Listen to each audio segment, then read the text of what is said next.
Bayan, para sa magiging lagay ng panahon, lumakas at isa ng tropical depression ang binabantayang sama ng panahon sa silangang bahagi ng Batanes. Tinawag yang bagyong Julian.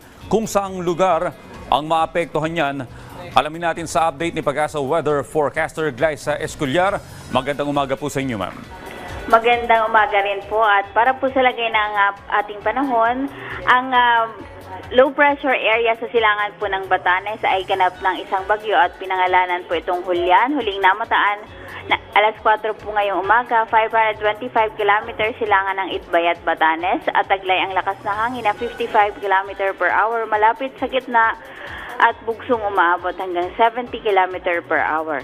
Inaasang kikilis po ito patimog-timog kanluran sa bilis na 15 km per hour. Wala pa naman po itong anumang wind signal o tropical cyclone big signal sa anumang bahagi po ng ating bansa. Ngunit asahan po na magbibigay po ito ng mga malalakas na pagulan at pagkidlat pagkulog dito po sa may bahagi po ng Batanes, Cagayan, kasama na po ang Babuyan Islands, Isabela, Ilocos Norte at Apayao. Asahan po doon ang maulap na kalangitan na may kalat-kalat na ulan at pagkidlat pagkulog.